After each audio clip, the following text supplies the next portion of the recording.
Hello, starting at Solitary. My name's Stephen and I'm your Tuesday host. And this week's topic is curses and hexes.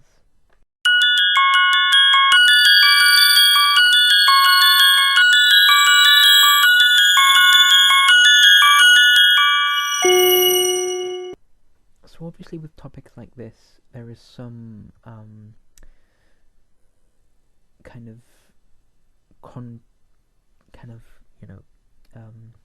can't think of the word now. Controversy. That's what I was thinking of. And some opinions are going to be quite controversial. Others, people might agree with it a little bit more. But either way, you've got to kind of approach things like this with an open mind, and not to be kind of judgmental or otherwise. So, I mean, though I technically don't, carry out curses and hexes, I'm not completely against them. I just simply don't believe that we should use them on other people. I don't think we, as humans, have the right to carry out judgment. In a sense, like the criminal justice system, I get, but I don't think we, as people, just regular kind of people, don't have the right to carry out judgment. Other than that, I don't feel that I have any right to judge someone else, to punish someone else, to do anything to other people. And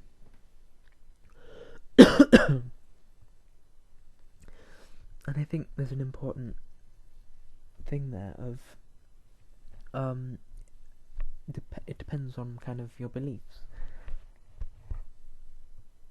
I mean, personally, I believe in karma, and I think that karma has its way of coming back on people. Other people maybe don't believe in karma, and feel that maybe sometimes people deserve a little negative energy thrown their way. And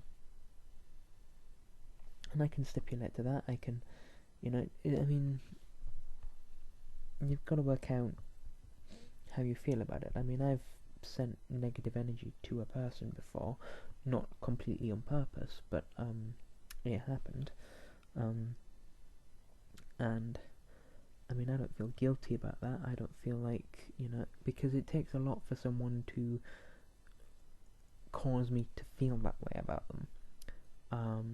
And this person was, it was very deserving of the negativity that they received. And I think you've got to work out, kind of what it is that is the problem. And if you're going to go with that kind of attitude, you need to kind of make sure that what you're handing out fits what they've done. Like, you shouldn't really, cause any serious damage to someone who has done something really petty and small.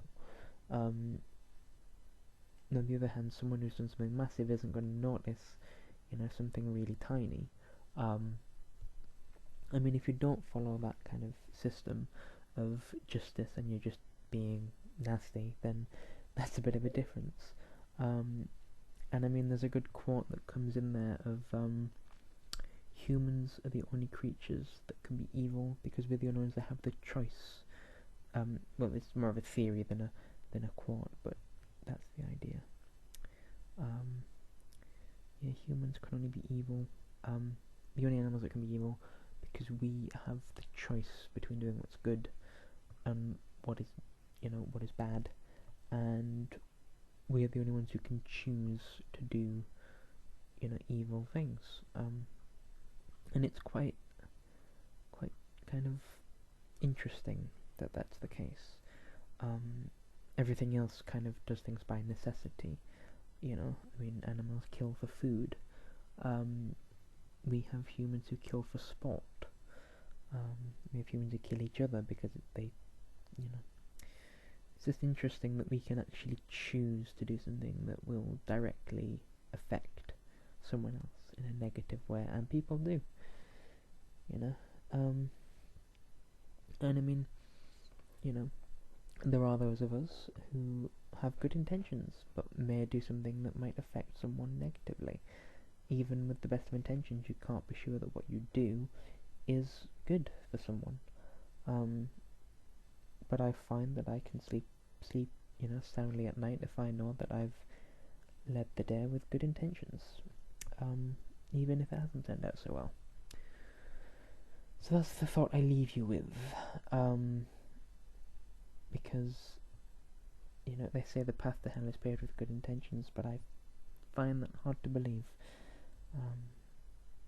I think there's a lot of good to be done in the world, and we need to counteract the bad that is done in the world. And increasing more negativity doesn't help that. Two wrongs don't make a right, as they say. So my advice is be very careful with this branch of, stuff, and make sure that you know exactly what you're doing. And I will leave you that thought. So I hope to see you next week. Bye for now, and blessed be.